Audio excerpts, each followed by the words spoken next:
বাংলাদেশে মৌলবাদী কার্যকলাপে মালদার প্রভাবশালী তৃণমূল নেতার টাকা। এনআইএ তদন্ত দাবি ঋতব্রত তৃণমূলের বিধায়ক প্রসূন বন্দ্যোপাধ্যায়ের। ঢাকার নার্সিংহোমে টাকা ঢেলেছেন মালদার প্রভাবশালী তৃণমূল নেতা। এই টাকা মৌলবাদী কার্যকলাপে ব্যবহার করা হতে পারে দাবি চাঁচলের বিধায়কের। মালদার বাংলাদেশ চোখ, যেটা আমার মনে হয় ন্যাশনাল সিকিউরিটিতে এই কেম্যান টেম্যানকে অনেক ছাড়িয়ে যাবে। কেম্যানে তো টাকাই গেছে, টাকাই এসছে।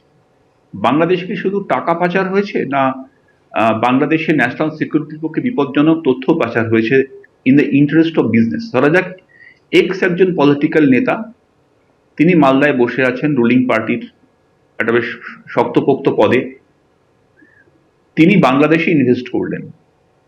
বাংলাদেশে গত ৩-৪ বছরে ৩টে রেজিম এসছে। 2024 সালের অগাস্ট পর্যন্ত হাসিনা রেজিম ছিল, সেই সময় কিন্তু এই ইনভেস্টমেন্টটা অলরেডি হয়ে গেছিল। আমি জানি বাংলাদেশে হেলথ সেক্টরে একটা বিপুল ইনভেস্টমেন্ট হয়েছে মালদার টাকা।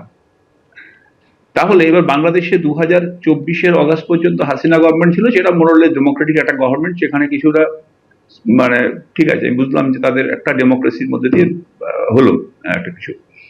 24-এর 5ই অগস্টের পরে যেটা হলো সেটা ভয়ঙ্কর। যে গভর্নমেন্টটা, বা গভর্নমেন্ট বলতেও খারাপ লাগে, সেটা ইউনিট সরকারের যে গভর্নমেন্টটা এসেছিল, তারা হচ্ছে সম্পূর্ণভাবে ভারত বিরোধী একটা শক্তি। হিউজ অ্যামাউন্ট অফ মানি, কারণ বাংলাদেশে আমরা শুনেছি খুব বড় নার্সিংহোম এবং হসপিটাল তৈরি হয়েছে।